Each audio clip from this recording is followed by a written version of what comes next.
আচ্ছা, সবাই যেরকম বিভিন্ন ধরনের ফুড রিভিউ দেয়, তো চলেন একটু আমের রিভিউ দেওয়া যাক। যে এখানে দুইটা আম আছে, কাটিমন আম এবং বাড়ি 11 আম।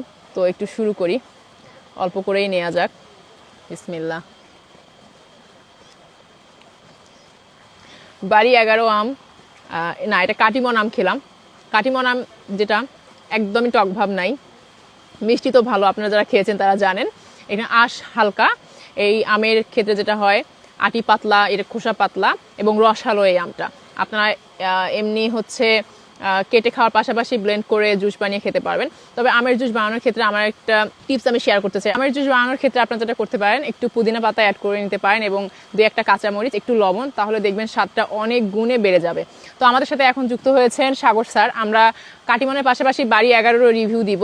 তো সাগর স্যার, তুমি একটু আগে দাও তো, আমি কাটিমন খেলাম, তুমি বাড়ি 11 রিভিউ দাও খেয়ে। আচ্ছা ঠিক আছে, তাহলে আমি একটু এটা কিন্তু আমি শক্ত অবস্থায় কেটেছি, কারণ বাড়ি 11 শক্ত অবস্থায় খেতে বেশি ভালো লাগে, একদম প্রপার স্বাদটা পাওয়া যায়। আসলে দুই রকম টেস্ট। ইয়া অ্যাবসলিউটলি। কাটিমনের টেস্টটা একরকম, এটার মানে স্বাদটাও আবার সেদিক থেকে ভালোই লাগে।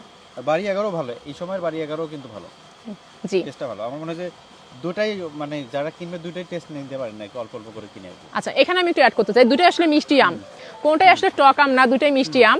বাড়ি 11 খাবেন শক্ত অবস্থায় এবং কাটিমনটা ভালো মতো যখন পেকে যাবে তখন খাবেন, দুটোই ভালো লাগবে। দুটো আসলে ফ্লেভার বলেন, টেস্ট বলেন এবং রস বলেন, দুটোই আসলে আলাদা আলাদা। তো আপনার প্রপার স্বাদটা পেতে হলে দুটোই খেতে হবে, দুটোর স্বাদ দুই রকম। আশা করছি ভালো লাগবে।